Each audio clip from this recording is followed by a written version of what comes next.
Welcome to Weekend Night Live, hosted by Samuel Jacobs Abbey, where we play music, talk shows, and interviews on Be Inspired Podcast Network. Stay tuned and keep your dial on www.beinspiredpodcast.com. Don't forget to stay connected, be inspired, be unique, and be different.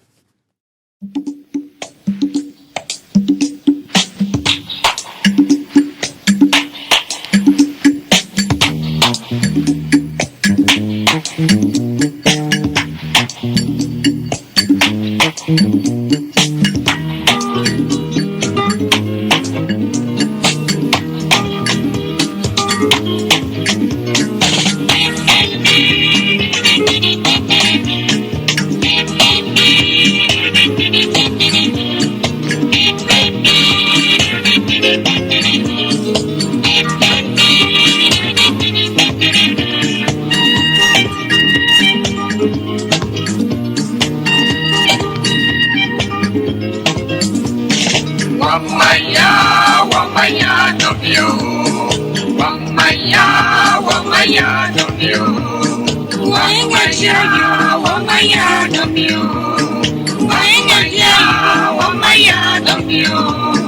Wamaya, Wamaya, don't you? Wamaya, Wamaya, don't you?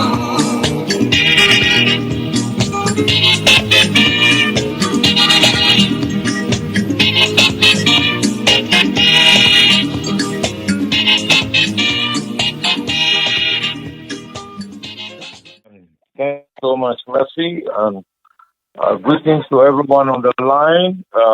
Last month we missed you. Hopefully you missed us too. We're glad to be back live with you all. And for those down under, it's already morning going into afternoon, and we are grateful that you are with us today. We also want to greet our friends in Asia, in Africa, and of course here in North America and South America. We're grateful to you all for tuning in to listen to us as we discuss together 5 things to watch out for in your marriage. 5 things to watch out for in your marriage. Every relationship experiences several tests. Some pull the partners in different directions, likes and dislikes, sports, friends, siblings, and extended family members. Other tests concern issues like money matters, social and community responsibilities, and even church demands. In every case, the couple is faced with a choice to make a decision that brings them closer together or one that will pull them further apart. We should state at the outset that being one in marriage does not mean a couple will agree on everything. It means that at least one of when that happens, it means one of them is represented. And being one does not mean the two would like everything at this time. It also does not mean everything together. We're different people. That's how God made us. Yes, for sure. Jesus said God is for marriage. He said the couple. The apostles Paul was he told the people they had in Christ like being of one heart and be one spirit. Like, he was going to give them and he said, do not out of selfish ambition based on speech. Rather, in humility, value others above yourself, not looking to your own interest, but each of you to the interest of others. This is from Philippians chapter 2, verses 3 and 4 from the Bible. What can we learn from these? And from our own experience in marriage ministry, talking to countless couples over the years, here are 5 key areas we think everyone ought to watch in their marriage. And if you're not married, it's a good thing to know it now. Because knowing it now help you reflect on what you will experience. And this, I believe, as our discussion will show when questions start coming in, cuts through all cultures, all nations, all peoples. The first thing to watch out for in any relationship, romantic one, relationship that leads to marriage, relationship of courtship, first thing to look out for is the attitude. Your, so let's focus on the individual. What's your attitude? This refers to the mindset we have and the reason behind what we do. Our attitude is what drives our actions and behavior. It's what influences our motives. So let's see some passages that remind us about these things. First of all, Psalm 24, verse 4. 24. He who has seen us and see us now, who has created us so our soul they shall So the second place we find the people who do not defeat and know that. How about Psalm 26, verse 2?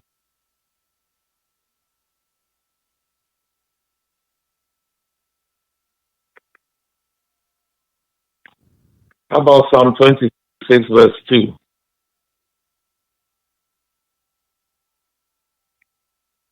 Psalm 26, verse 2.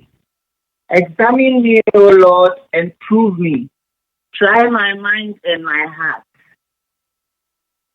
Then there's a proverb we like, Proverbs 16, verse 2. It talks about examining our motives, or God examining our motives. Proverbs chapter 16, verse 2. All the ways of a man are pure in his own eyes, but the Lord weighs the spirit. So here we are. All the ways of a man might be pure in his own heart, but the Lord weighs the spirits. So how we as individuals consider a person's race, cultural background, personality, social and financial status, all these influence our attitude toward that person. What do you think about the one you are with? How do you consider them? Are you looking down on them in one way or the other because of where they come from, because of their personality, something about them? The social status might not be up to yours. What about their financial status? All these influence the attitude we have toward that person. The truth is that we carry all these ideas inside of us, in our hearts and in our minds, and do not even realize that these ideas affect how we relate to that person. So, what then do we do? It's important for us, first of all, to think well of ourselves. That's only one step. But also, it is important that we think well of other people. Now, here is something we learned. People form first impressions very quickly. And in a relationship, things that happen day to day can affect how the relationship goes. Writing in Forbes magazine, Carol Kinsey Gorman points out in her article, 7 seconds to make an impression, that, quote, first impressions are more heavily influenced by nonverbal cues than verbal cues. In fact, studies have found that nonverbal cues have over 4 times the impact on the impression you make than anything you say.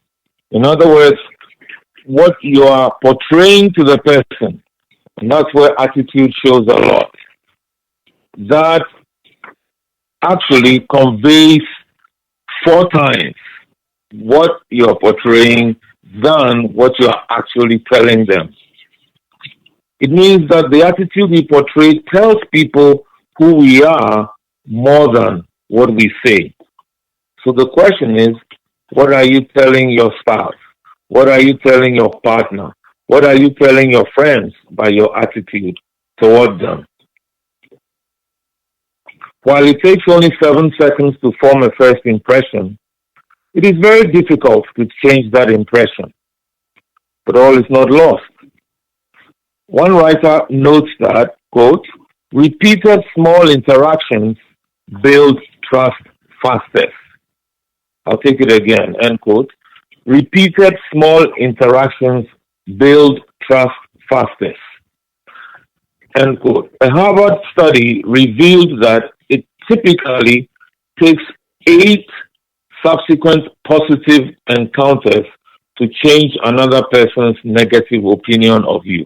So, this is why these things become tough. If I show a poor attitude towards my wife, towards someone else, what it means is that if I do something today, it possibly could take up to 8 times our meeting and interacting again to undo a negative impression I will create. This is why it's important for us to do things right. So consider, what do you think about the one you're with? What do you think about their family, their background, education, choice of career, hometown, language, culture? All these things are in your mind, in my mind, all the time, and they affect what we're going to do. And on the other hand, what does the other person think about you too? Because it's a relationship. It's a two-way thing. It's not only what one person thinks about the other. It is important because we can say all we want about ourselves, how great we are. We try to impress, a partner or a spouse, but we don't need to talk up who we are. Our lives do that for us. And here's how one writer puts it. A real man doesn't need to talk up who he is because his life does that for him. He can put away the talk because a man of humility is focused so much more on his walk. He's quick to listen, slow to speak, and slow to become angry because he has put away his rights for the rights to be selfless, loving, and full of grace. But this quality, end quote, should also be evident in a woman. For a woman with a haughty spirit is sure to drive away many a man who gets to know her. Think for a moment. Education, achievement, income, social status, all of these can lead a person to become conceited and to look down on others. Note that we're not saying you should belittle yourself. We're saying that whatever you have achieved, should be governed by an attitude that respects everyone, regardless of their status in life or what they have. So, first thing to watch out for, watch your attitude. What is inside of your mind when you think about your partner, when you think about your spouse? You think you're doing him or her a favor by getting into their lives or allowing them into yours? We've heard people talk about, were it not for me, she wouldn't have been a Mrs. And we counted. Remember that were it not for her, you wouldn't be called a Mr. You are called a married man because of her. Let's watch our attitude. The second thing to watch out for is our language. And you see how closely language is related to our attitude. Because when you look down on someone, you're very likely to talk down to them as well. When you look up to someone, or at least when you relate to someone on the same level, you're more likely to speak more respectfully, and to allow them to do the same to you. How we speak is evidence of what is deep down in us. Jesus said many years ago, as a man thinks, so is he. Surely, as a woman thinks, so is she also. How we think about each other, in the end, shows in what we say. So some of the words we use on each other, if we would consider, we would realize that we use those words and they betray, or better, they actually illustrate, they expose what we think inside of us. And so let's not think, oh, he doesn't know what I really think of him. She doesn't know what I really think of him. What we say eventually will show us for who we really are. What kind of words do we use on each other? I think a couple of months ago we had a whole program on words that we speak. We will encourage you to just click onto Be Inspired Podcast Network and just look it up, words, and see how words affect our relationships. When we read the Bible, we see how God affirms us. God tells us how He loves us. He cares for us. He's our shepherd, and all those things. In the same way, what do we tell the people closest to us? What does a man hear from his wife? What does a woman hear from her husband? Or a fiancé? Or a friend? What we say tells people who we really are. And we cannot mask it forever. And maybe you will say, oh no, I was very upset. That's why I said it at that time. But yes, you can be upset. Just as the Bible says, be angry, but do not sin. Be angry and don't let your anger lead you to sin. Yes, when we have the attitude of anger, it can lead us to say things that are very hurtful. And you know what? Whenever anyone says, I withdraw my statement, it's actually a reminder of the statement they have made. Because what are you withdrawing? What you said that was hurtful. So even that is a reminder that you have said something hurtful. And we prefer to say, I apologize for what I said. And to be very specific about it. The language we use on each other, the words we say to each other, remind the person of what we really deep down think of them. So just for a moment, think back to some of the words you have used on your spouse, your fiancé, your fiancée, your friend, maybe even a child or a parent. What do you think was the effect of those words? And the third thing we need to consider is behavior. So we've talked about, first of all, our attitude, and then our language, and then behavior. And just before we go a little more in behavior, there's one other aspect of language we want to mention in relation to marriage. That of saying about the person that they cannot do something.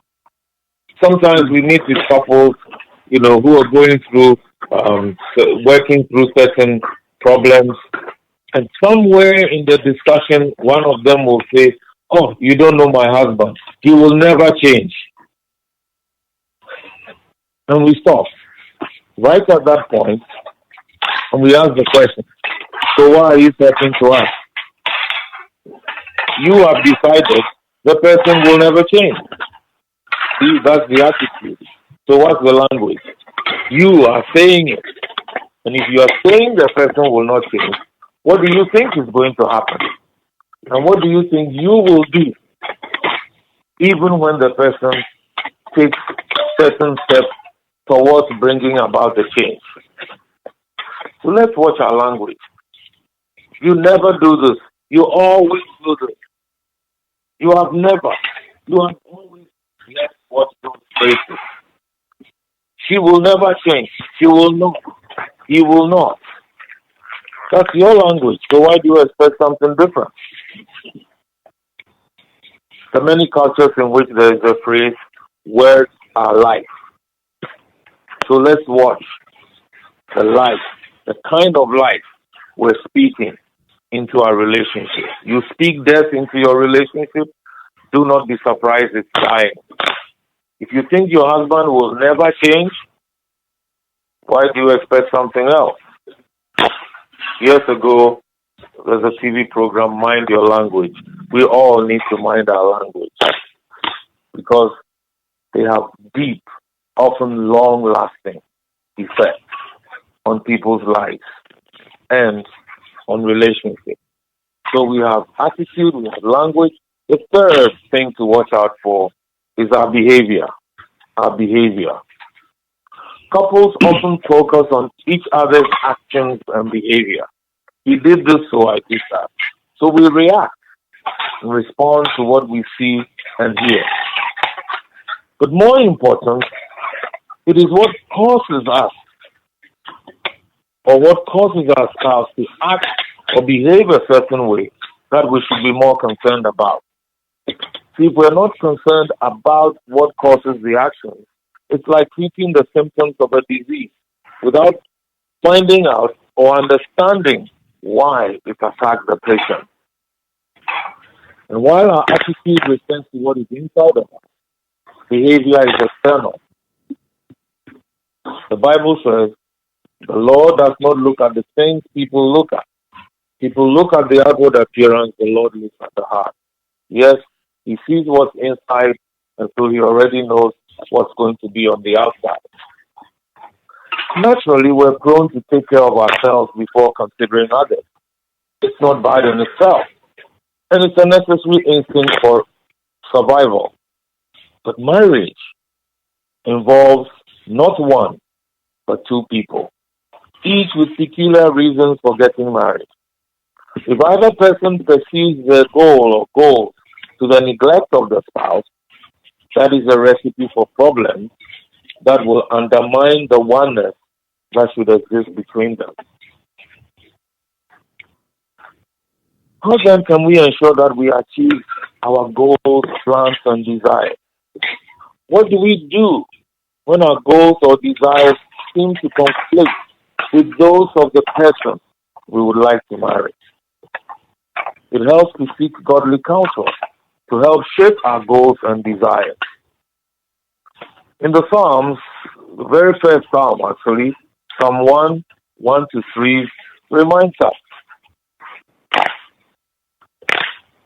Psalm 1, 1 to 3. Let's hear what it says. Psalm 1, 1 to 3. Psalm 1, verses 1 to 3.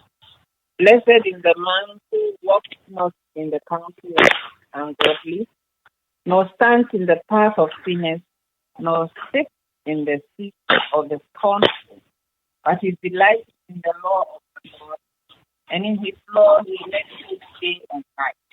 He shall be like a tree planted by the rivers of water, that brings forth his fruit in its season, whose leaf also shall not wither, and whatever he does shall prosper. Amen. Amen. Thank you so much, Susan.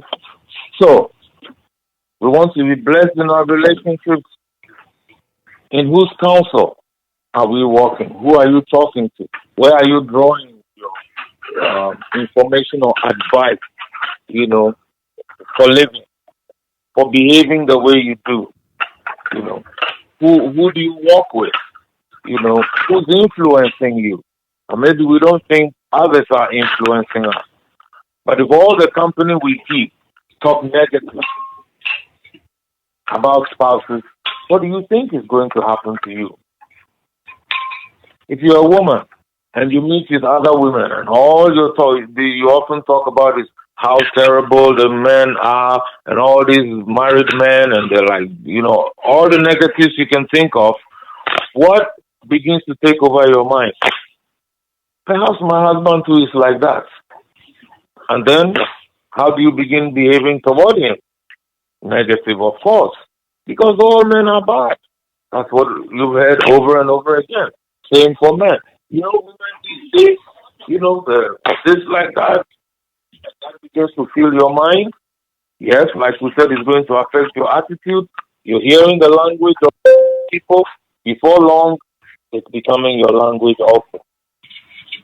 Many of you, I believe, already know the proverb, that the Apostle Paul captured.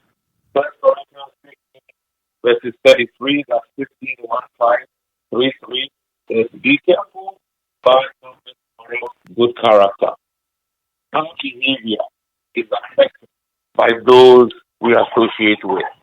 So it's important for us to watch those we associate with, to watch what we're learning from them. And if your friends aren't helping you think positively about marriage, maybe you ought to consider, are these the kind of friends I should be with?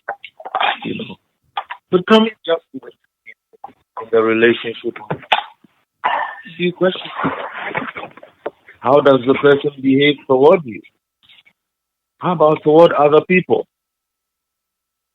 Years ago, we heard somebody say, if you're a young man, you're talking to a young woman, watch how she treats other men. Watch how she treats her brother. How she talks. She's nasty to them.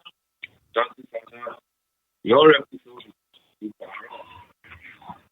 You're a young woman, you're talking to a young man, watch how she talks to other young women. Watch how she talks to this person. This one. If he can be good enough to don't say, oh, he loves me. He will never do that. Oh, yes, he will surely be. Because that's his behavior. And about other behaviors, do you feel the person shows concern for you? It's not enough for the person to tell you, I care for you. How does the person show it? And then you feel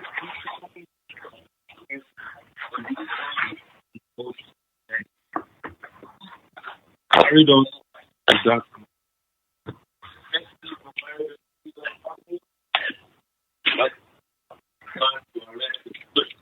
Why do I feel with this person?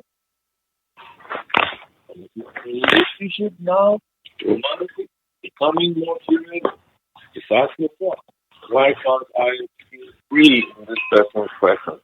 Why do you have to be on it?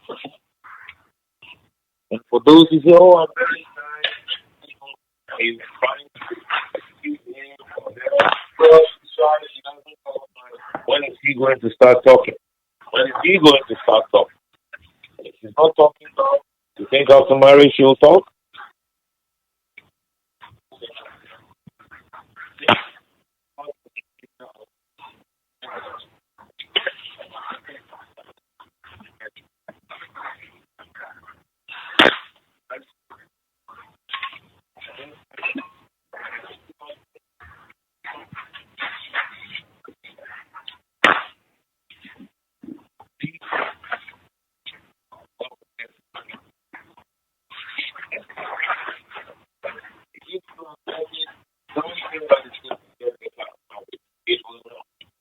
And I experienced working with so many couples, some of them, especially when you think of serious problems occurring later on in the marriage, almost when we started working together. Sometimes both of them, they say, oh, he's going to change. Oh, I'm giving him time. Oh, she's just getting to know me. On and on. Before long, they said their ideas, and now too late to say I won't, because they're in it and together. So attitude, language, behavior. Number four thing to watch out for is our actions. Now you say, well, aren't actions behavior, you know, somewhat not exactly the same. By actions, we're referring to specific things that we would do. So, for example, when somebody says, I care for you, it has to be shown. Do something to show that you care. You know, I will be honest. So, speak the truth. If you lie, overall, your behavior will be untrustworthy, but your actions will be lies, deceit. That's what we mean by there is a difference. So sum total, you'll say, oh, his behavior is not what I like, or I can't take that behavior anymore. But this is made up of specific action. And some of one thing action really look out for is how we show to each other that we care. How, what do you do when your partner, your spouse, is unwell? There are people who would up and go to work. I have to go to work. And I expect to go to come back. When he's not well, she has to. When she's not well, uh, I, she's going alone. What is he doing? Is that how he's showing that he cares for her? When it's his turn, he's helping him. When it's her turn, he has to go. Our action, yes,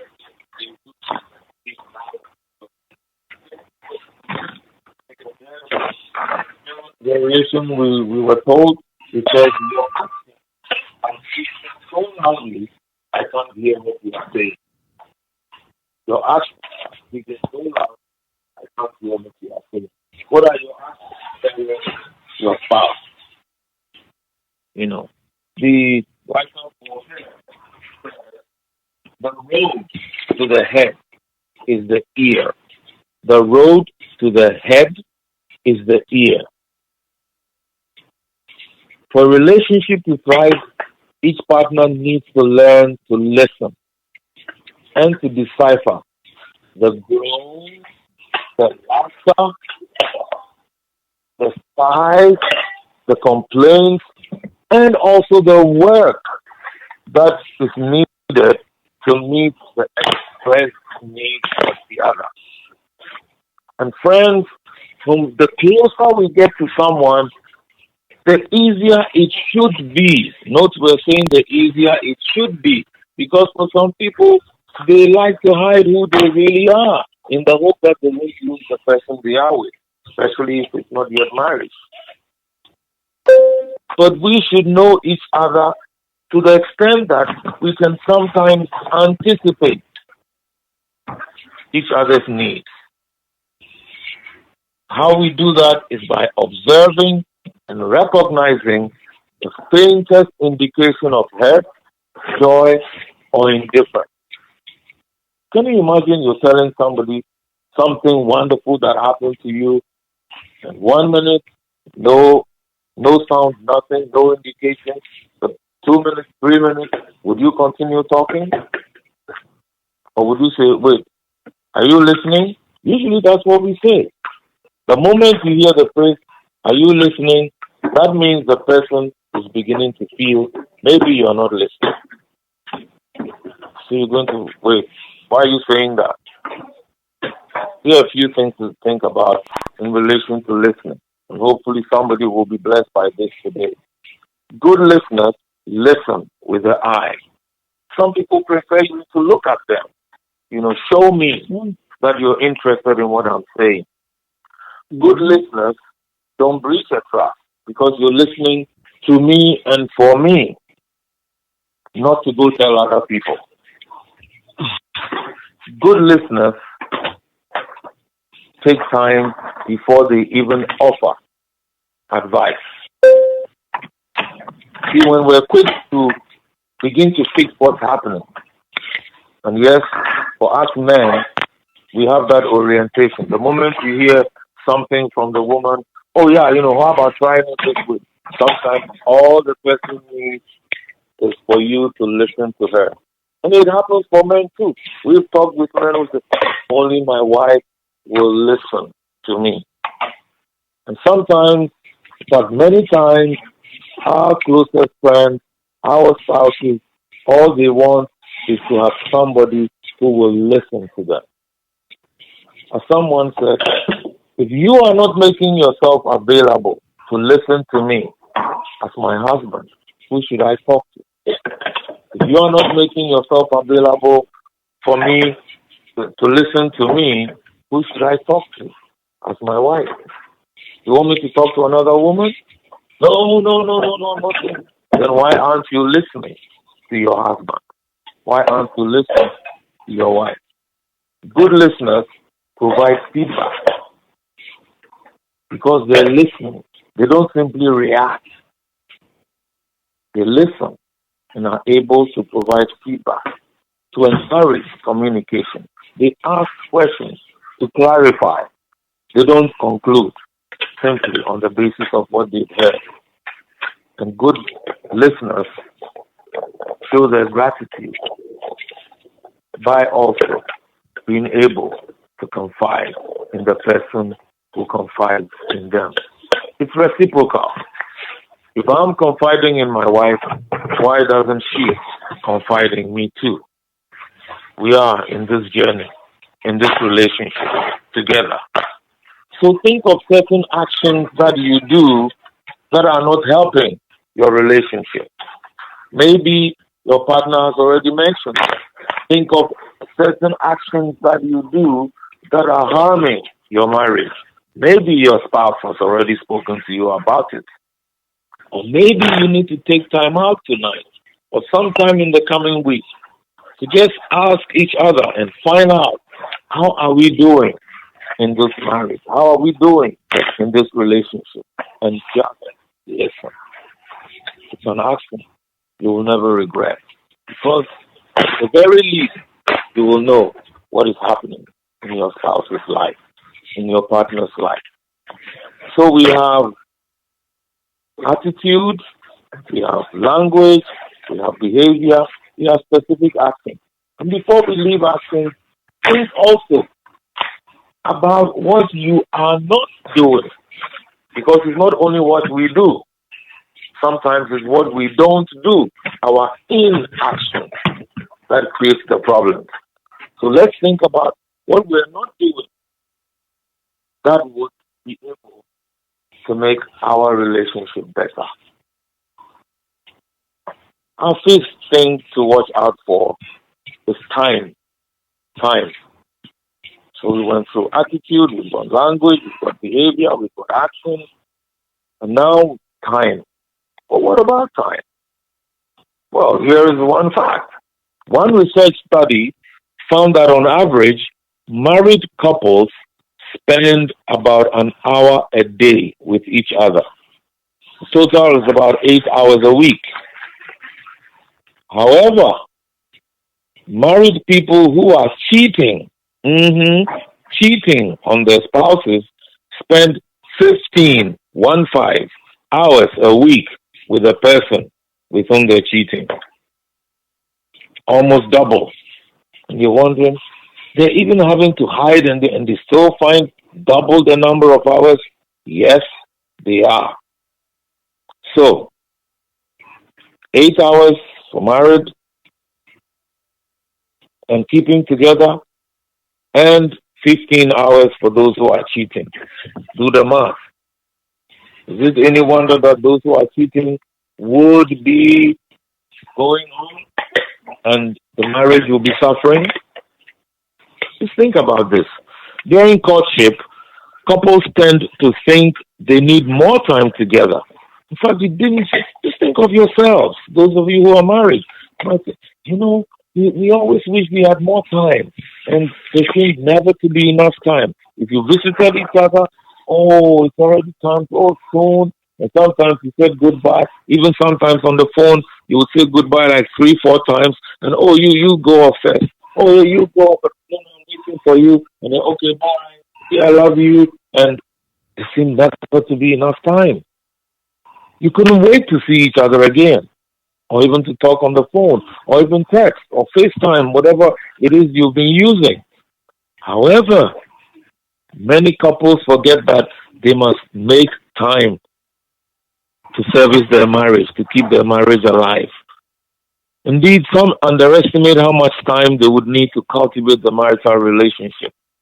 Many marital problems stem from the lack of knowledge of each other's current needs. Also, you see, in the context of changing situations in life, couples need time together, sharing ideas and rediscovering each other. We change over time, all of us. Our jobs change, our responsibilities change, we get kids, they change us. There are all kinds of things making demands on the same 24 hours every one of us has. And we cannot presume that everything will go well and we still know our partner so well, our spouse so well, if we're not spending adequate time together. Sometimes you hear people, oh, we should spend quality time together. So they have 1 hour and they're putting activities into it. Just think of when you were courting. Sometimes you did no activity except just to talk, just being in each other's company, just hanging out. That was good for you. So why are you now packing the 1 hour plus you have as a married couple with activities also? When are you going to have time just to slow down and just enjoy each other's company? God, in His wisdom, commanded Israel to leave newly married men free from all military and other responsibilities so they could enjoy themselves Amen. with their wives for 1 year. 1 year. Yes, it's in the Bible, Deuteronomy 24, verse 5. A single person has 24 hours a day. A married person also has the same time to share this among the spouse, work, children. Yes, if you're a Christian person, maybe meetings. If you are an officer of the church, more meetings. Yes, all of that. So a married person cannot do business as usual as if they're still single. And yes, we do know of some married people who are living as if they were single, forgetting the person to whom they committed their life. So what can we do? Some would say, if things aren't working out, just break the relationship or leave the marriage. Here are 2 points to consider. First of all, real men and women fight for what they value. If they feel they might lose it. You're a real man, you're a real woman, fight for what you have. Second, getting into another relationship or remarrying will not necessarily mean there'll be no problems, especially if we continue into the new relationship or marriage with the same attitude, behavior, and actions as before, the ones that caused problems in the first marriage or relationship. So if you've been doing things and living or behaving in certain ways that are hurting your relationships or marriage, why not learn to do differently? You've been doing things a certain way, they're not working. So why persist? Why don't you stop? Why don't you do something different? Why don't you find out what you can do differently? Why are you persisting in hurting your partner? Why would you persist in hurting the one you proclaim you love? So we would like to propose to you to repair, rebuild, and strengthen your relationship with two key principles: commitment and determination. Commitment and determination. To commit means to pledge or promise. It means to dedicate oneself to a purpose. So it covers both the short term and the long term. We don't despair or become depressed when things don't improve right away. Commitment powers us on, energizing our actions and efforts until the desired purpose is achieved. We can know the right things to do, and still refuse to do them, especially if we feel or think our partner is the one at fault and who needs to change. The truth is that sometimes we may be frustrated that we do not see change over a long period. And in some cases, the other person may respond to our attempts at positive behavior by doing worse things. Yes, we do know about that too. Disappointments will shake our resolve, but rather than give up on our efforts, we should reinforce our behavior with commitment.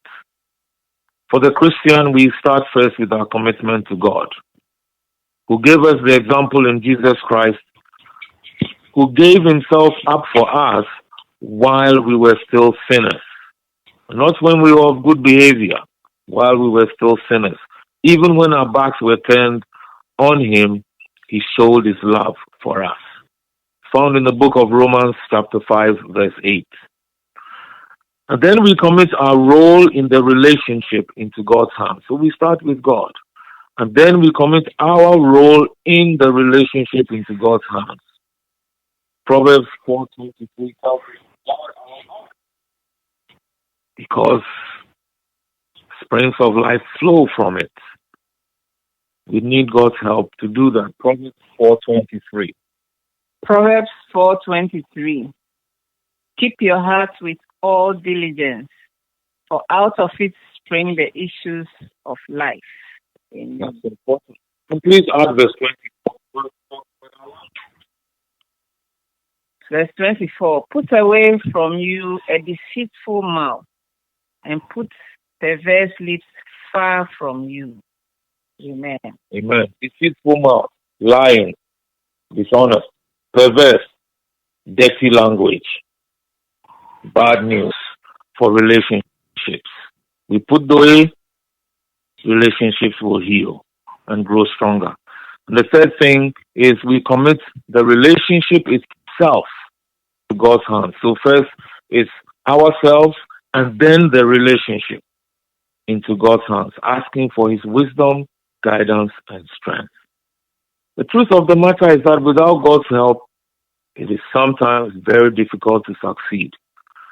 And yes, for some, sometimes the only recourse is to divine intervention. But Jesus said, the things that are difficult with men, that are impossible with men, are possible with God. Matthew 19, verse 26. Matthew 19, verse 26. So on the basis of our commitment to God, we commit to actively work to first improve our marital relationship. Any couple that wants to enjoy their relationship should seek ways to make it better. Don't be satisfied with as it was in the beginning, because we change, times change. So what was 10 years ago cannot be valid for what is today. Second, deal fully with any issue that either person raises. One of the principles that has helped us very well in our own marriage, 36 years plus, is that whatever one person brings up is considered important by the partner and given due attention. Don't just talk about issues, problems, challenges, concerns, but aim to arrive at practical solutions. Let me repeat that again. Aim to arrive at practical solutions. Sometimes the frustration that couples face, even those courting, is I've talked several times about this, she's still doing, I've told him several times. Talking is not the issue. What is the goal of the talking? Aim to arrive at practical solutions. Third, ensure that each other's physical, spiritual, emotional well-being is taken care of. Make time to enjoy each other's company. You know, one day one of us will be no more. And what memories will the surviving person have to cherish? Married folks, it's not enough to provide money. Be available to your spouse. Without the couple working on their attitude, behavior, and commitment, they set their marriage on a path to a breakdown. Divorce is the death of commitment. When we allow our attitude and behavior to make it impossible for the relationship to continue. But it's worthy of note that in declaring that God hates, it's worthy of note that in declaring that He hates divorce, God twice states that we should guard our spirit and not break faith. Guard your spirit. Isn't that the same thing that we have in Proverbs 4:23? And in Malachi 2 verses 15 and 16, God says twice, guard your spirit and don't break faith. We guard something by being alert to defend it. We keep faith with our partner through commitment to them in all aspects of the relationship. The second major principle to help us work through these five changes we're watching out for is that we should replace our despair with determination. Instead of getting ready to give up, get ready to fight on. This is the act of deciding or fixing a firm purpose. I am going to do the best for my marriage. So we determine that we will not become a divorce statistic, but we will work to achieve oneness in our marriage, drawing strength from God. But determination alone is not enough. We need to have building blocks for developing oneness. And here are four building blocks. First of all, acknowledge that all is not perfect between you and your partner or your spouse. It's the one who agrees that he or she is unwell that seeks treatment. And that's more likely to continue with the treatment. Secondly, accept that you don't know all that you need to succeed. We're learning about each other every day, even after 36 years. Every one of us needs to learn how to live better with each other in marriage. And as we said, people change over time. And it's important that we don't depend on yesterday's knowledge or information to resolve today's issues. Third, learn how to develop the right attitude and behavior. All of us need to humble ourselves to learn. The saying is, it's never too late to learn. For those from West Africa, Benin, Togo, Ghana, the Ebers have a word for learning or study. It's no so strong. The word for spouse is shronia. Means the one I study or learn from. We can learn much from seminars, from church, from our friends and all other people. But we cannot ignore learning from our spouse. How do we learn? Ask. And when you ask, listen to the answers and observe. Some of you are saying, my spouse doesn't like talking. We'll get there in question time in a few moments. And so, let's share everything. Joys, sorrows, fears, desires, the thoughts we wrestle with, past and present experiences, and so on. Speak up also about how you feel. Your spouse cannot know what's in your head. Your friend, your partner cannot know what's in your head. You don't say it. It makes sense also to invest time to inform the person in the marriage relationship than in telling others outside of it.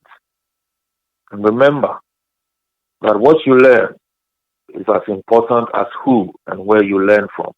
And finally, let's get our priorities right.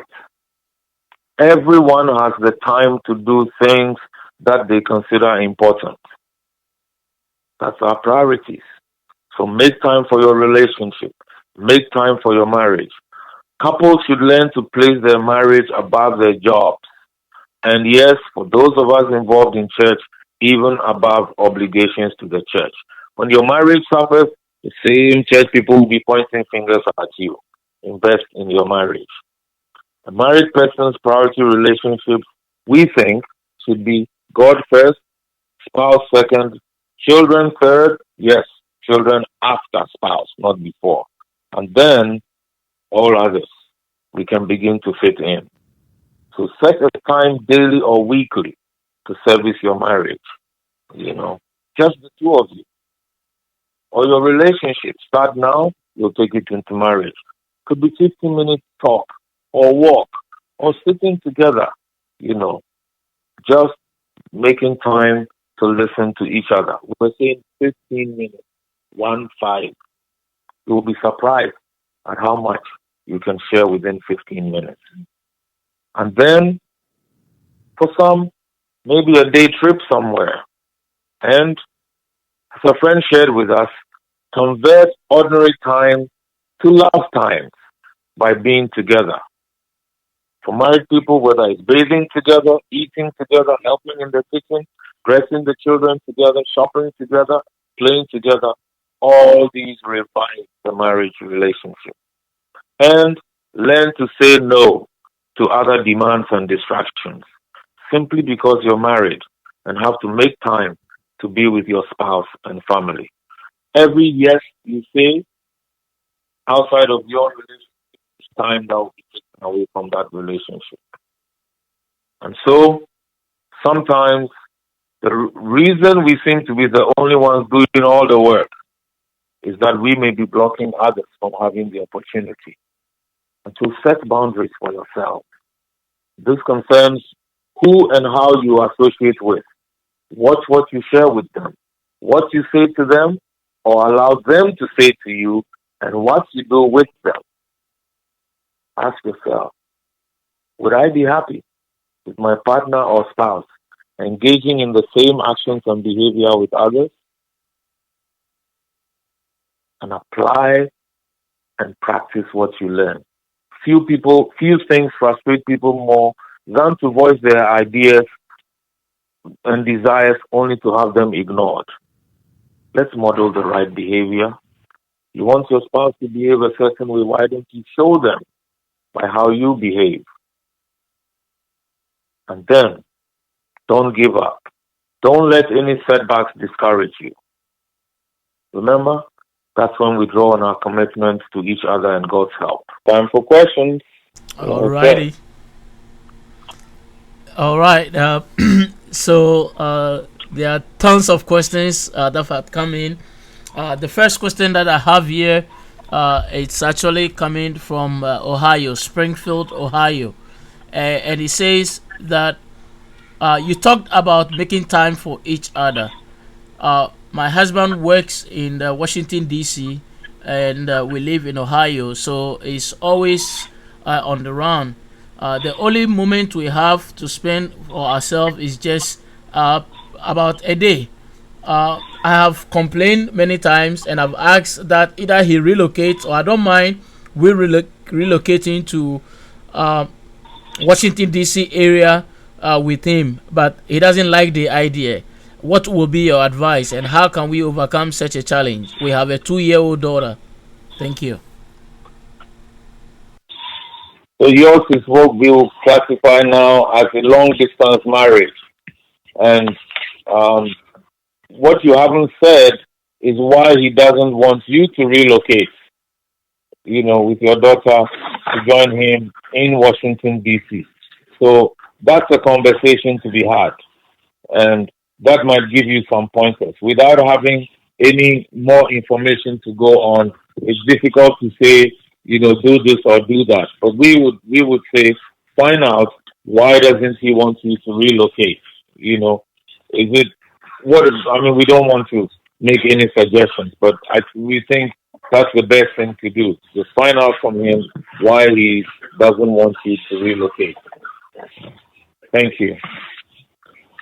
All right, thank you. The next question.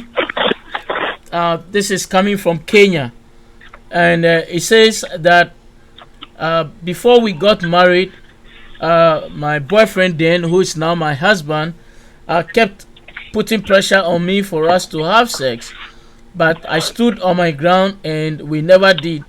Now that we have married, I have to always initiate sex, and I was wondering what was then that he was doing because it looks like if I don't initiate any form of sex, nothing happens. We can go for 2-3 months without any sexual relation. Now, how will you advise me as part of the 5 things you described in order for me to sustain my marriage? Thank you. All right. Okay. So let's take it in the context of two of the of the points we said. First of all, congratulations that you didn't give in and you stood your ground till you got married. Just makes me wonder, would he also have cooled off in his desire for you if you had given in at that time? Anyway, you're married now, and he's not showing much interest in sex. So, in the context of what we said, first of all, is attitude. It's important to examine your attitude and his attitude to it. Okay? So let's say you have a positive attitude. Why does he why does he have a negative attitude towards sex now? If before marriage he was, pursuing you so much for it. What is it? In talking about it with him, you need to remind him of how he used to be and what is it that has changed. In fact, if anything, you are totally available to him now. I am hoping. So that's what you also need to be checking on your attitude. You know, is there anything you've done to put him off? And I'm talking within the context of your marriage. That's what you need to examine. And sometimes in talking together, this comes out. If that's not, if you try together and it's not working, it might be helpful to talk with a counselor who may be able to dig deeper with both of you because maybe there are some other underlying factors that himself might not, readily understand. And working with a counselor or a psychologist might help, you know, to unearth whatever reasons they are. So, so that's for attitude. Think also of behavior, you know, um, and even language. Do you say things to him that put him off? And what about him? These are things you need to examine. Have you said or done some hurtful things that may be putting him off? So that when you desire him sexually, he seems not to be interested. And it may not all be you. Some of it might be him also.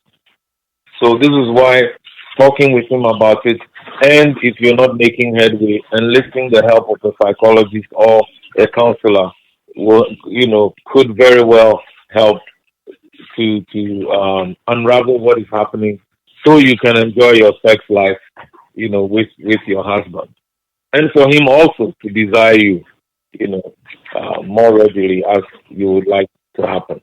Thank you so much. Great, thank you.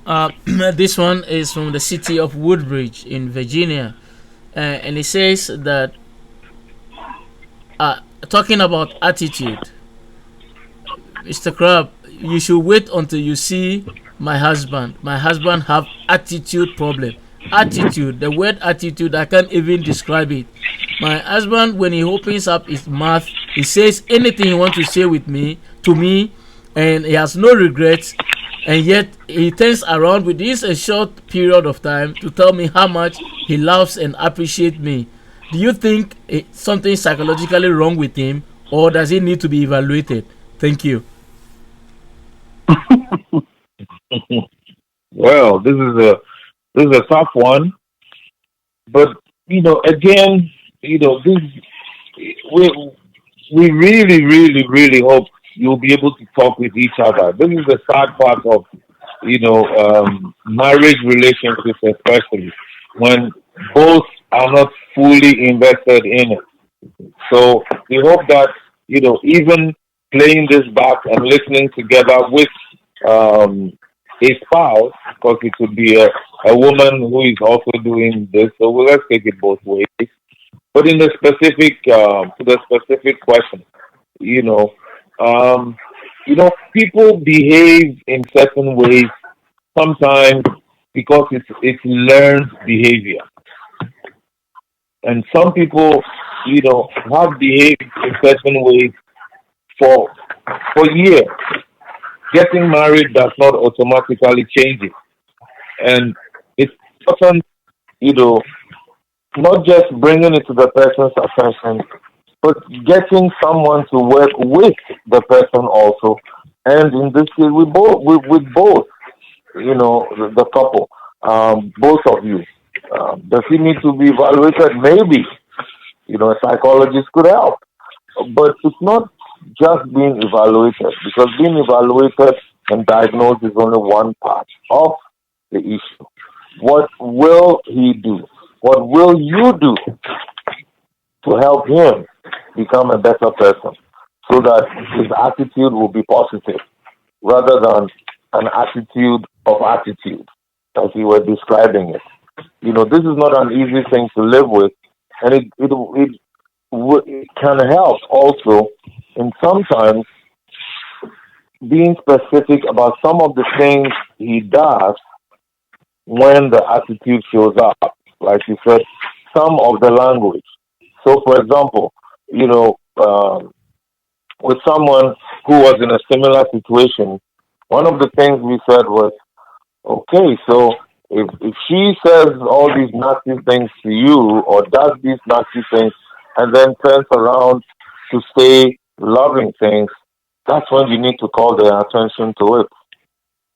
I mean, how can you say you love me, you care for me so much when 10 minutes ago you were calling me all these names? And then what's their reaction? You know. And let's say here, but sometimes it can be demonic influence. And some of these things need to be tackled spiritually also. So there's the psychological, sometimes there's the spiritual as well.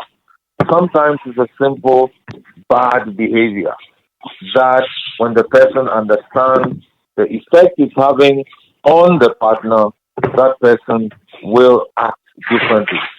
So think of it also that way. The three different aspects we mentioned: there's the psychological, there's the spiritual, and sometimes there's just the learned behavior that contributes to emotional distress. And sometimes we have found that people use very dirty, foul language because they don't know how to express themselves in the right way. You know, they may be angry or upset about something, and they will use very strong words on the partner or the spouse in this case without really sometimes weighing the effect of those words on the person or what those words mean to the person who's hearing them. So it can help. In the time when he calls you those nasty names, and then as he said, in a very short while, he turns around to be nice, call his attention to it. 10 minutes ago, I was the worst, whatever you can think of, but just repeat the same words to him and watch his reaction. And then remember the other two things he said. Sometimes you need to get a psychologist to help, sometimes a counselor, and then there's the day-to-day behavioral aspect as well. It's hard to live with such a person. And we would also say, for us as Christians, we say, pray for that person. Pray for them that God would bring about the change, the desired change in them as well. And be prepared. For quite often, in the process of God changing our partner, He begins to work on us ourselves to change us for the better. Thank you. Thank you very much. So another question here, and this is coming uh, from Pennsylvania, and it says that thank you very much. You talked about language. Language to me is it's important in relationship building, but sometimes the choice of words that proceeded out of our mouth can equally destroy the relationship. My husband and I have very good and cordial relationship. Whenever there is an issue that happens, I am always quick to intervene for us to have a talk. But my husband says that as for him, once he has let go, he doesn't want to talk about it, and he never talks about it. And we've been in this for like the past 20 years. Do you think it is wrong for him to just ignore without talking about it, or he should do something about it? Thank you.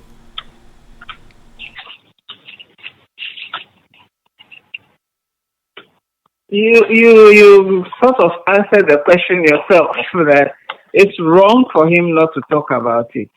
You need to talk about it.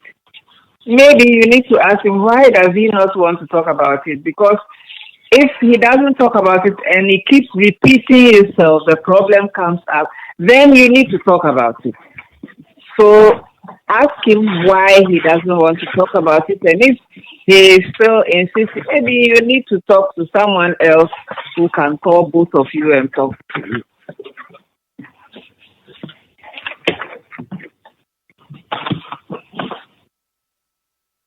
Thank you. Okay, great. The next question here, it's coming from Ghana, and it says that time. Uh, Time is very important in relationship. You did mention that when people are not committed to time, they are equally disrespectful to the other person. What will be your advice to a husband who is not punctual, who lies every day, and who would not honor his time and keeps me waiting? Do you think we should have a conversation? We've had many times, but it always end up in a fight or a quarrel. So now when we are going somewhere, I try as much as possible to wait after he has finished before I get dressed, because it has become a fight for a while. What do you think? Well, thank you. Some of the questions are interesting because do, do we think you should have a conversation? Of course you should. you know, some, perhaps instead of fighting, talking through it would be more productive. You know, and in addition, think of some practical steps. You know, um, what are some of the time savers, for example, that you can have for him, for yourself? Just think about how he can save some time. Is it that he doesn't begin getting ready early, or he just takes too long to groom himself? You know, there are all kinds of things. Some people just have an attitude problem when it comes to time. They think time is a suggestion. So the program will start at 7. Well, that means, yeah, when is it going to end? 10 o'clock. Oh, if I get there at 8:30, I'm fine. I'll meet the speaker. So they roll up at 8:15 and they think they've done very well. So yes, you might be someone whose 8 is 8 or 7 is 7. So what are the dynamics for you? What can you do to make it better for him? Yes, you've taken one good practical step. I wait for him to get ready, then I go get rest. Because maybe you might take, you know, 5 minutes like my wife does, and boom, she's done, you know. But think also beyond your waiting, because what it seems you would like to happen is you want both of you to be able to keep time instead of arriving late at places, you know. So what are some of the practical things you can do? When you talk, those are some of the things. And remember, if you may find out when you talk that his attitude to time is that it's a suggestion. Why worry? You'll be there anyway. You see. And then you can also let him know why is it that you're so worried when you don't keep time. Because sometimes it helps, our partner to understand. When I'm late to a place, I feel this way. I think it's disrespectful to the people. Those bring out those things, talk through instead of fighting. You are late. You are a late comer. You're always late. Okay, well, once you brand the person, they live up to their brand. So think practical ways in which you can help him be better. That's what we'll say. And the less fighting and the more talking through the issues would make things better for you. Super. Thank you. Thank you. Now you have also mentioned that uh, another way by which we will be respectful to people is our way of behavior. A question, a question coming from Uganda with regards to behavior. So we are newly married couple. We are 6 months into our marriage, and you touch on something that was very interesting. My husband and I, we are both listening to the show now, whilst I'm testing this message. My husband is a young pastor, and we've been married for 6 months now. And I keep telling him that the fact that we have married, he should learn to reorganize himself so that we'll spend enough time to know each other more, even in marriage. But oh no, everyday prayer, everyday fasting, everyday church program, and we are even more separated than we were when we were courting. Please, he heard you, but I want you to speak to him directly to understand the importance of time together. Thank you. Thank you so much. Just before I speak, I think there's somebody on the line whose phone is on speaker and it's coming in. Can you if you're on phone, can you please mute your phone because there's some external stuff coming in into the broadcast. Great. Okay, so a lady from Uganda, congratulations on your marriage, and my brother, you have to fly our flag properly. You know, earlier in the program we talked about God even commanding the people of Israel to make time within the first year of their marriage to spend time with their wives. In fact, it wasn't just to spend time. You read the Bible, Deuteronomy 24, verse 5 says he should use that time to make his wife happy, you know, really take time to make her happy. Not just with jokes, marriage happy, you know, everything that makes a happy marriage. Sex, time, enjoying her company, all of that. That's one of the roles of a newly married man. Why does God say so?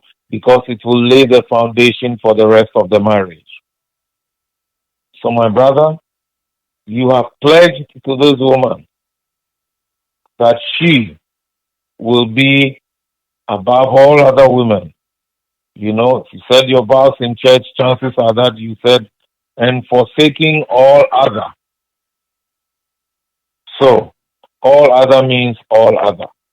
Sometimes we think when we're spending so much time doing, quote unquote, the things of God, our spouses should give us a pass and they should stop disturbing us about marital things.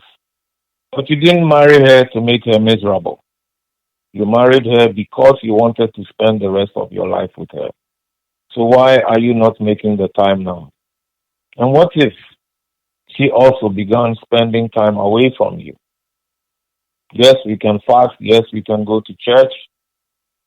But fasting and praying and church meetings do not a marriage make. It is two people who make the marriage. And God is pleased with healthy, happy, harmonious marriages. You know, maybe you are an officer in the church. First Timothy 3, verses 2 to 5 mention one's home and managing one's home as a requisite for managing God's church. So if you're neglecting your home, you have no business taking care of God's church. And 1 Peter 3:7 tells me, and I would like Vivian to read that for us to conclude it. 1 Peter chapter 3, verse 7, it's addressed directly to men, how we should live with our wives. It says we should consider them, be considerate, live with them with understanding, listen to what she's saying. If she's unhappy, How can you be happy saying you are fasting and praying? Praying for what? To make your wife miserable? That can't be. First Peter 3:7. First Peter chapter 3, verse 7. Husbands, likewise dwell with them with understanding, giving honor to the wife as to the weaker vessel, and as being heirs together of the grace of life, that your prayers may not be hindered. Amen. Hmm. Not only my brother in Uganda, but all the men listening. You want God to answer your prayers? Live with your wife in understanding. Be considerate to her. Honor her.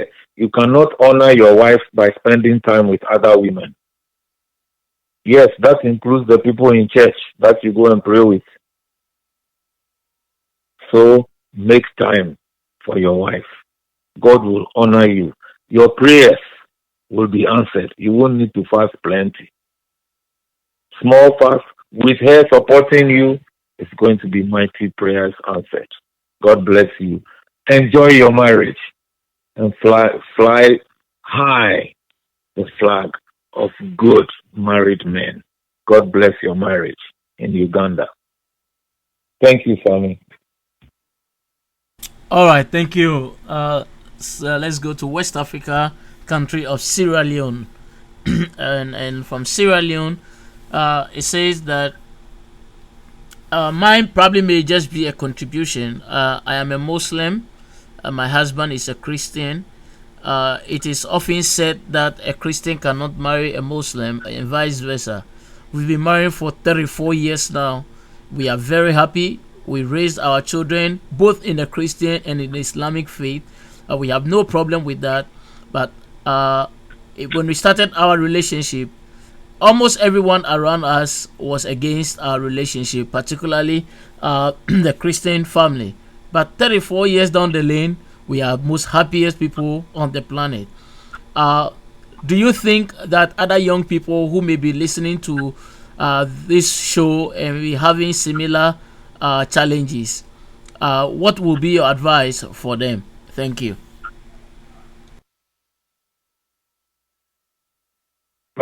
Thank you. Well, first of all, congratulations for 34 years. I'm not sure what you mean by similar challenges. So, if you're still on the line, you can elaborate. And maybe you're thinking of cross religion marriages, you know. So it might be helpful to elaborate and then we will be able to answer. But congratulations. Perhaps you should, write some points and share with us next month, how you've succeeded, over 34 years. And as you said, you are the most happiest couple on earth, you know. Thank you so much. Yeah, thank you. So quickly, yes, she said that it is when she referred to similar challenges are people who may have had opposition from families because they belong to different religious faith. Right. Okay. We were thinking that, but we weren't very sure. That's why I said it might be helpful for us to share how you have done it, you know, but referring right back to the beginning of what we said, the issue is standing, being, and behaving together as one, you know, being considerate of each other. Yes, religions do play a very important part. Christians will say, "No, marry a Christian for good reason. They'll say the Bible says so. Muslims might say, marry a Muslim. So how have you succeeded? Sounds like you're still on the line. So give us two, three tips on how it is that despite the opposition, you have succeeded. And even for those who are married of the same religion, Muslim, Christian, Christian, Buddhist, you know, it goes with, I mean, the fact is that the two have to be one, united in mind and of purpose for the marriage to succeed.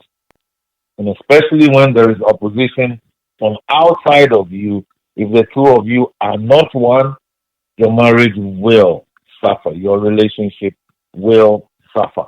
So if you're still on the line, share a couple of thoughts with us. You know, might help some people who are married across religions and are going through some opposition, you know, for now. Thank you. All right, thank you. I see her typing, so when she finishes, I will possibly read her points. But the next question on the line, it's also coming from Ghana, and it says that thank you so much for these five things you share with us. They are spot on, and I'm very grateful I stayed up to listen to the show. My question to you is that how do you deal with someone who is temperamented? My husband is a very lovely person, but is highly temperamented. When people come around us, it always ends up either in an argument or something. But he's such a nice guy. Unfortunately, he's unable to control his temperament. He always wants to win. He's very competitive, and I have spoken about it many times because I feel it's having negative impact, not directly on me, but the friends around him. Any piece of advice, he's sitting right here, listening and smiling. Well, okay. So one of the things, it might be good for you also to share with us why he's not like that with you. How is it that with you he's not competing, but everybody else is competing with them and trying to win at all costs? You know. But having said that, it's also important. But think of it; it will be good. We still have some time. So if he's sitting there smiling, you also be smiling to yourself and type out some two, three things to share with us. How is it that with you, your husband is totally different, lovely, great guy. With others, he's so competitive, and as you're saying, he puts them off. One of the things, we all, and sometimes we do this, is to remember the impressions we give to others. And remember, we cited the Harvard study that said for every negative impression you create, you need eight subsequent encounters, interactions to undo the one negative impression you have created. So ultimately, he may be losing some of those close friends, that he tries hard to win over. And even if he does not completely lose them, they may kind of resign themselves to that's how he is, which also weakens then the closeness of the relationship. So that's something to think about. That yes, you can win, as the saying goes, you can win the battle but lose the war. What do you want to win? Do you want to win your friend over to your side, or you just want to win an argument for the sake of having won an argument? You can also talk about it with him and find ways of cautioning him when in a conversation with some friends, there are signals that you can give him to make him realize that, this conversation is getting way out of order so that, you can help him to check himself. Thank you. Thank you. And this is from Springfield, Virginia. And it says that my wife, whenever we are having a conversation, always ends up by saying, as for her, she's a straight shooter. She says it the way it is. What does that mean? Because every time she ends up saying that, it means she's technically going to shut down and all conversation ends. And you know what I mean? Everything ends. And so when my wife says I'm a straight shooter, I still don't understand that. I've asked her many times what it means, and she haven't even responded.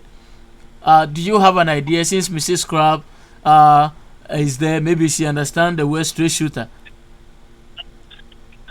If this be what she means by straight shooter, she may have to explain it to us. Maybe she means that she says it like it is. But if she says it like everybody on the line, if you say it like it is, then you to be prepared to receive what will come. Like it is. Like it is. So you don't shut down. You don't say it like it is and you shut down because you don't want to say anything again.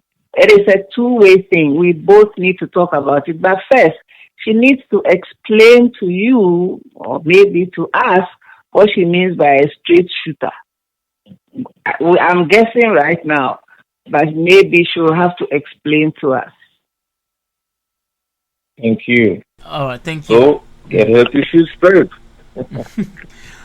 Thank you. So, our lady from Sierra Leone has sent the three points that you requested. He said, first, I married the soul of my husband, and for that reason, religion our love goes beyond religion.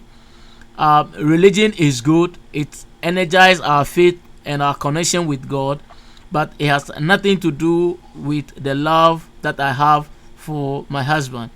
And number two, we try to both understand our faith and our relationship with God, because we both understand that spirituality is about relationship with God and not doctrinal, where people just use it to control the minds of people. So we study Quran together, we study the Bible together, we go to church together, we go to the mosque together, we deduce all the positive learnings from both the Quran and the Bible, and we live our life in happiness. We take vacations together and we enjoy our life completely together, irrespective of all the oppositions around. And that is all that I can say for now. Thank you. Thank you so much. You know, one thing that caught our minds listening to that is together, together, together. You know, so that's something to think about, and it's a major investment, especially if you're going to cut across two religions. It's not an easy thing, and perhaps we will have an interview with them sometime on some of the underlying issues, because for each person to be a strong proponent or believer in their religion is definitely going to affect certain aspects of their relationship. But it's interesting. They said they've done things together, together, together. You know, all right. Unless you're like this Sierra Leonean couple, that's not what we'll say is the norm. So think again before you say, "Oh, that's right. It happened for the people in Sierra Leone. I'm going to marry, somebody from another religion." Just think it's not the norm. But they're making it work, and it's a lot of work. Thank you so much for sharing. God bless you. Enjoy your marriage. All right, thank you very Amen. much. And this is coming from downtown Hollywood in California. And it says that marriage is sweet and we all enjoy it, we love it, and we will forever abide by the principles of good marriage. My question for tonight falls within the category of action. How do we collectively, I mean collectively in the sense of the man and the wife, agree to disagree on matters that borders in-laws? I know this program is not about in-laws, but one of my greatest headache in this world is my in-law, and it has become a thorn in our marriage. On two occasions, we have separated because of my in-law. I have spoken to my wife about it over and over, but she seems not to do anything about it. But I seize this opportunity because I have listened to your show a couple of times, and I think that if I present it the way it is, Mr. and Mrs. Crabbe will be in a good position to advise on this subject. I know I haven't given too detailed information because my wife is listening in the other room, and I know if I give too much information, she may suspect it is me, and there will be a problem. Thank you. Thank you very much. Any in-law problems you have, the problem is not the in-laws, the problem is the two of you. If the two of you can agree, you'll be one. in your decisions, if you do things together, discuss and take decisions together, you will be one and nobody can come between you. So you have to work on each other first. It is not someone against you or you against other people. It is the two of you understanding yourself. You matter when you think of yourself that you are the first who matter in the marriage. So when you consider each other and think of how best you can live together to make each other happy. You want your wife to be happy. You want your husband to be happy. You don't want to be happy alone. So if one person is not comfortable with something that is happening with in-laws, especially if they are your people, you have to think about it and discuss with each other and see how best you can work with it. The key is that the two of you will be one and show it to everybody that you are one. Nobody will come between you. You will have no problems. Thank you. That's the short answer. I think in the archives of the Inspired Podcast Network, we did a program on in-laws in depth, and if you can dig it up in the archives and listen to it together, both of you, husband and wife, it will help you get some excellent information on how you can handle in-law issues. Thank you. Thank you very much. This one is also coming from the state of Maryland, and it's also talk about attitude. It said, are there right attitude and wrong attitude, or it is just a personality issue?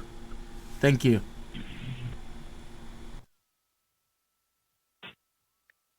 I don't. Maybe you didn't. You missed the beginning of the program when we spent a lot of time talking about attitude, and this will be posted, on the website, by Tuesday, I think. You know, we will strongly suggest you make time to listen because surely there is bad attitude and there can be good attitude. You know, um, and it's inside. As we said, attitudes are inside of us. If I'm looking down on my wife, yeah, that's not good attitude. You know, and attitudes refer to the mindset we have and the reason behind what we do.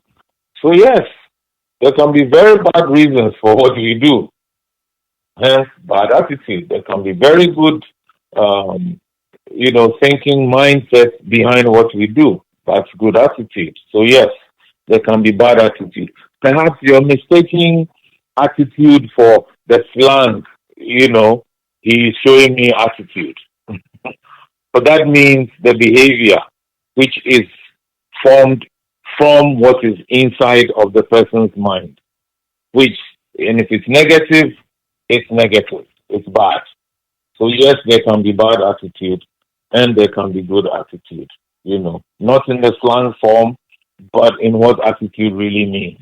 The mindset we have, which causes us to behave certain ways. So listen to this all over again, especially the beginning, because it will explain everything even more fully.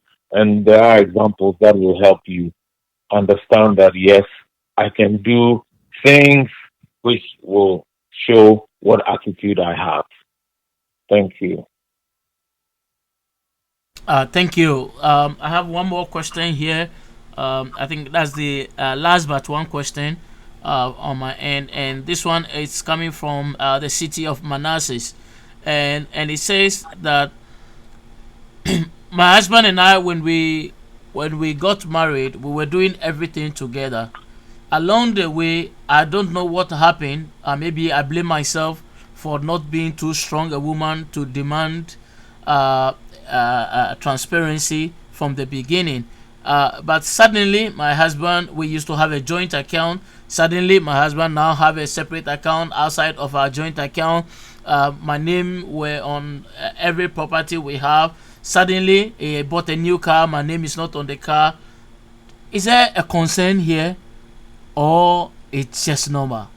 When I asked him why has my name not been on the recent purchases, he said, "Well, it doesn't matter. Everything that I own belongs to him." Mr. Crab, what do you think?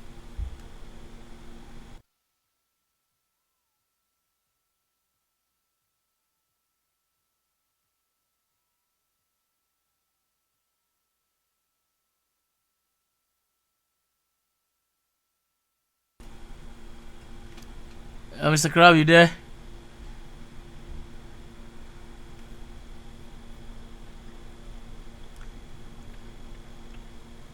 Yeah. You can't hear us. Now we can hear you. Can you Can hear you? us? Yes, we can hear you now. Okay. So I said there is a concern. That is why you are asking the question. If things have been like that before, things were okay before, and then it has changed, and everything, joint account, everything is being done. The man is doing a single. Your name is not on it anymore. You have to find out why things have changed. Have you done anything to make him change his mind? Many things happen in marriage, and some people may decide not to say anything and then change. So you need to find out if there have been situations where people have had joint accounts and then one person keeps emptying the account, taking monies, doing things without the knowledge of the other person. It will get to a point the person will decide, I'm not having this joint account anymore. And there may be times that, things may have happened that we don't know. You need to find out first why things have changed, why it's like that. Of course, there should be concern. You should do things you should be one.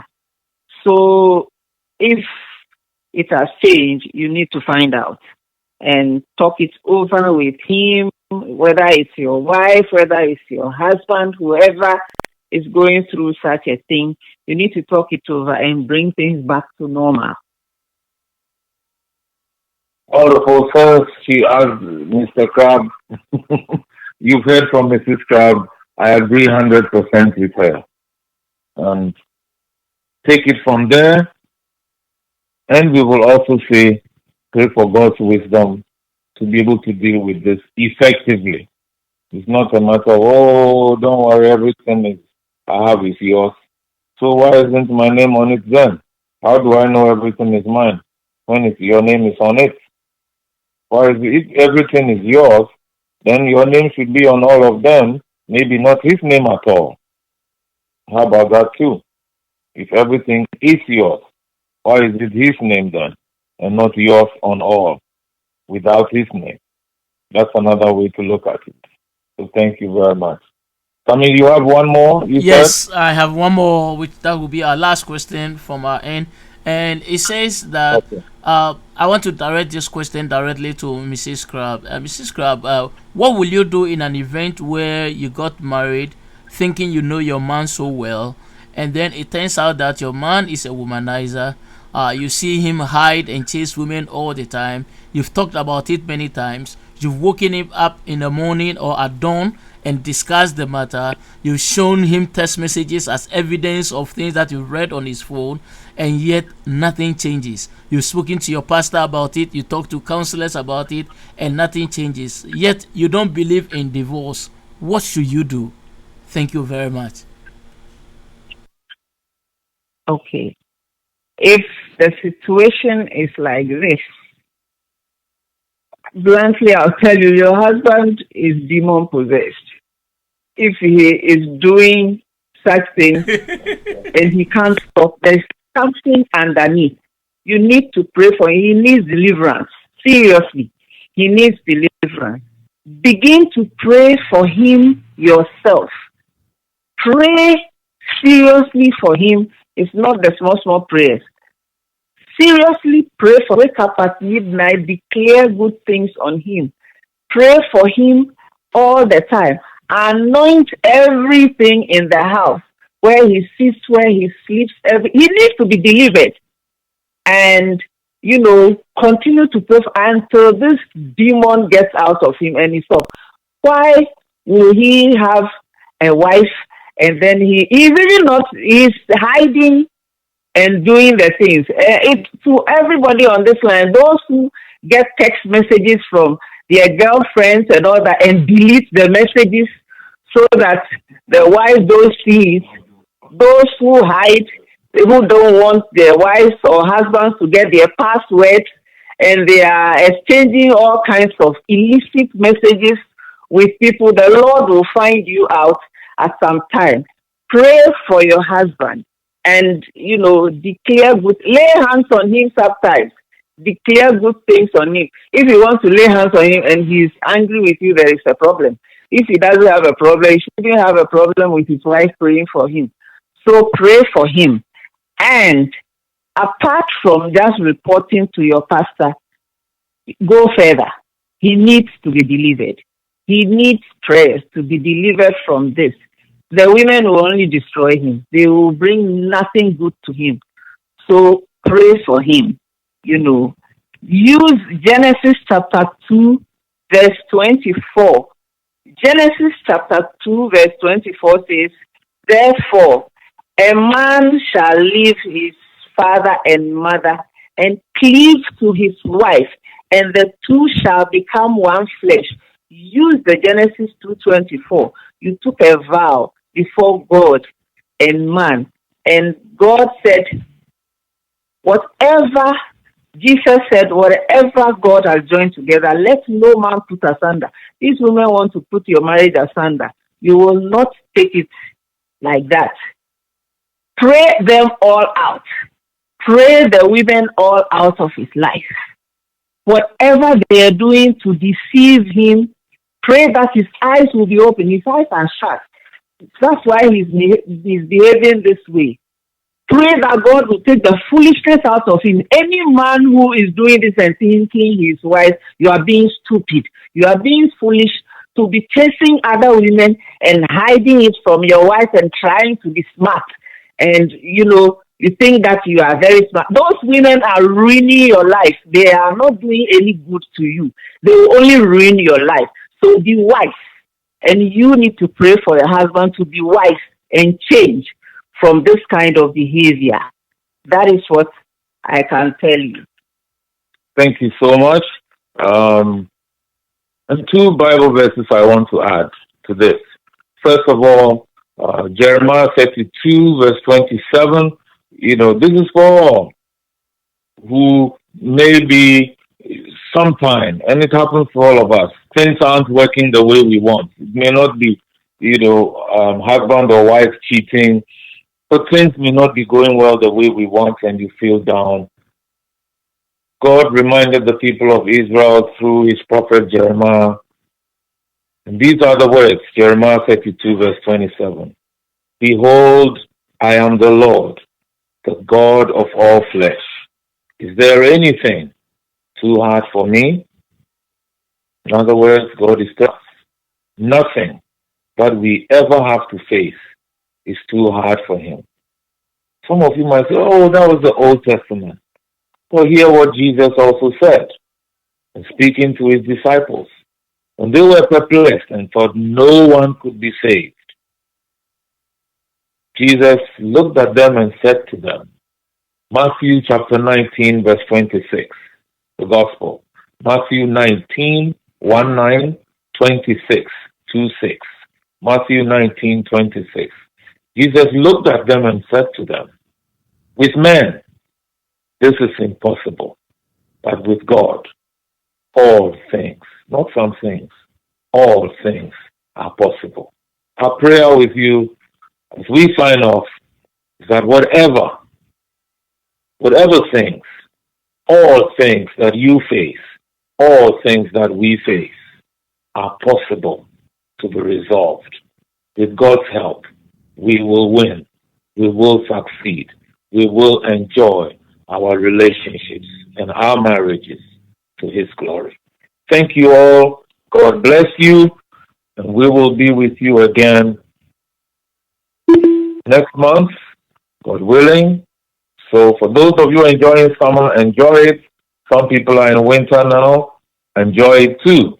For the Lord gives both the sun and the heat as well as the snow and the cold. God bless you, and we'll be with you again. Thank you, Mercy, for being on the phone lines. Thank you, Sammy, working with our folks on the net. And thank you for those of you who contributed other questions or other comments. We love you all. Enjoy your relationships and marriage. Bye for now.